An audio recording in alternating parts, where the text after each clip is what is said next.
नमस्ते, हमारे चैनल पर आप लोग के स्वागत है।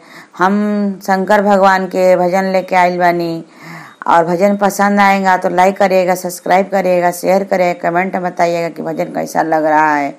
देखी लो गुरु बहिना लो, शंकर भगवान कैलाश पर्वत पर दरबार लगा के बैठल बड़ान अपन वहाँ पे।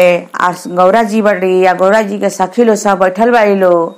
आ शंकर भगवान गौरा जी से कहत रहन कि ए गौरा तनी जा फुलवारी में से भांग धतूर तोड़ लिया आ तोड़ के लिया के थोड़ा पीस हम पियब।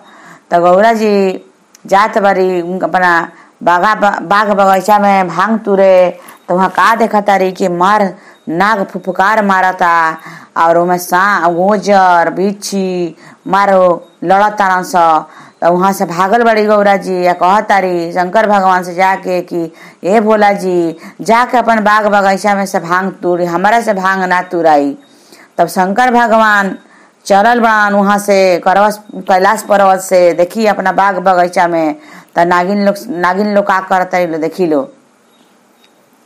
अरे शिव गुरु के बगिया में भांगिया धतुरवा ओई बगिया में नागिन गावेली भजनिया ओही बगिया में, नागिन गावेली भजनिया ओही बगिया में।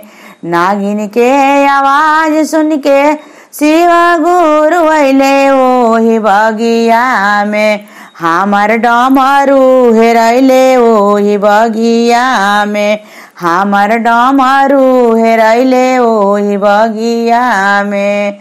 अरे शिव गुरु के बगिया में गांजा बेल पत्र ओही बगिया में, नागिन गावेली भजनिया ओही बगिया में, नागिन गावेली भजनिया ओही बगिया में।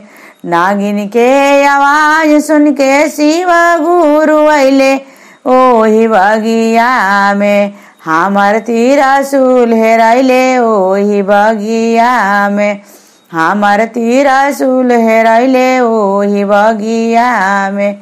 नागिन के आवाज सुन के शिव गुरु अइले ओही बगिया में, हमर बांसहा हेरैले ओही बगिया में, हमर बांसहा हेरैले ओही बगिया में।